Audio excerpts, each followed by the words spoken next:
আসসালামু আলাইকুম রহমতুল্লাহি ওয়া বারাকাতুহু। প্রিয় দর্শক, অবস্থান করছি দোয়েল পাখি 10 লঞ্চে।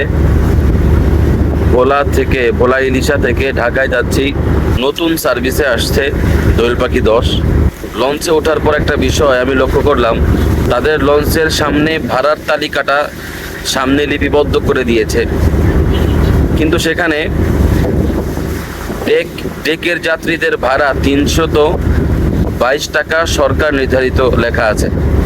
অথচ আমি দেখলাম এই লঞ্চে ডেকে যাত্রীদের বসার জন্য কোনো জায়গা নেই।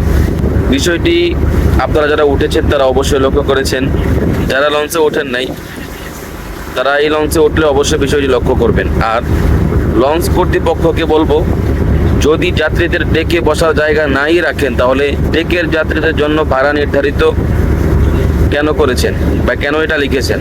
একটা লঞ্চের ডেকের যাত্রীদের বসার স্থান থাকা অত্যন্ত জরুরি, কারণ যারা নিম্নবিত্ত আছে তারা জরুরি ঢাকায় যাওয়ার প্রয়োজন হতে পারে, সেক্ষেত্রে তাদের ডেকে বসার জন্য কোনো স্থান নেই যেহেতু। অতএব লঞ্চ কর্তৃপক্ষকে বলবো, আপনারা এদের জন্য আপনাদের দোয়েল পাখি 10 লঞ্চে ডেকে বসার জন্য সুন্দর ব্যবস্থা করবেন, এটাই আশা রাখছি।